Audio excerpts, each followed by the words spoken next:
Assalamualaikum warahmatullahi wabarakatuh.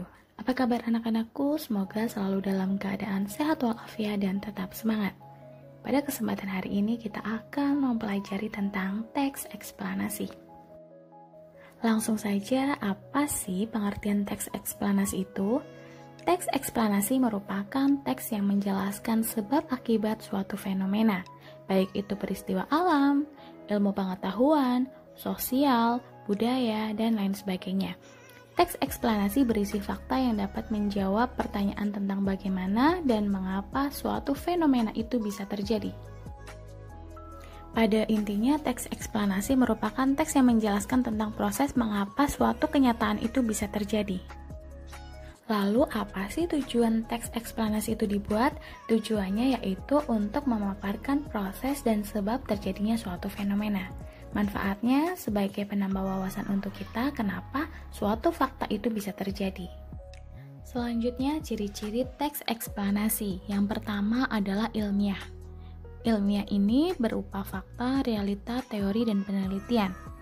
Intinya, ilmiah ini merupakan sesuatu fenomena yang terjadi sesuai dengan kenyataan atau berdasarkan fakta yang terjadi, jadi bukan suatu karangan. Ciri yang selanjutnya adalah logis. Penjelasan fenomena dalam teks eksplanasi bersifat logis dan teoritis, artinya adalah logis itu mudah dipahami oleh pemikiran manusia. Jadi, bisa dikatakan teks eksplanasi ini masuk akal atau logis.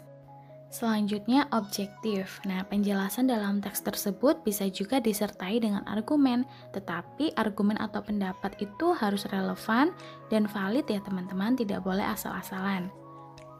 Valid itu benar dan juga relevan itu artinya sesuai. Selanjutnya, ciri yang terakhir adalah bukan teks eksposisi. Jadi, teks eksplanasi ini disajikan untuk memberikan informasi secara faktual kepada pembacanya, bukan untuk mempengaruhi pembaca. Kemudian, ada beberapa struktur teks eksplanasi. Yang pertama adalah pernyataan umum.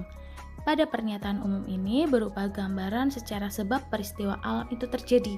Jadi pernyataan umum ini berisi beberapa fakta-fakta yang masih bersifat umum atau belum dijelaskan secara rinci. Kemudian ada deretan penjelas.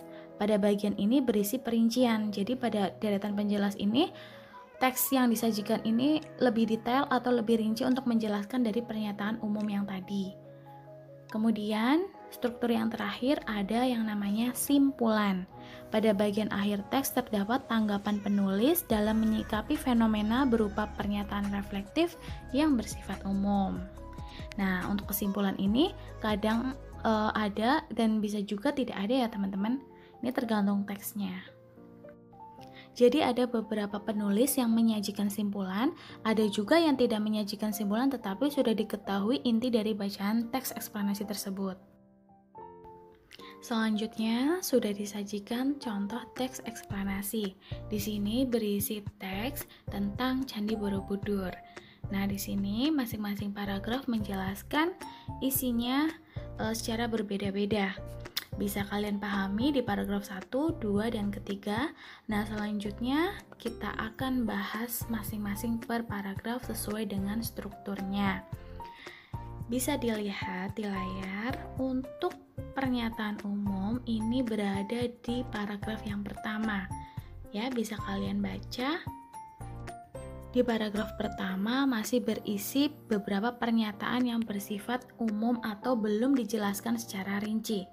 Kemudian, di deretan penjelas ini berada di paragraf kedua, yaitu menyajikan teks yang memperinci dari penjelasan yang di paragraf pertama.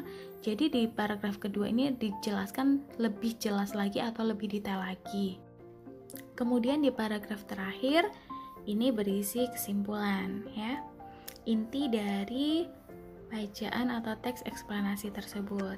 Itu kesimpulannya apa, dan disitu sudah tertera di paragraf yang ketiga. Pada intinya, teks eksplanasi menyajikan informasi secara fakta kepada pembacanya. Bisa saja berisi fenomena alam, sosial, ilmiah, dan kebudayaan. Sekian, terima kasih. Wassalamualaikum warahmatullahi wabarakatuh.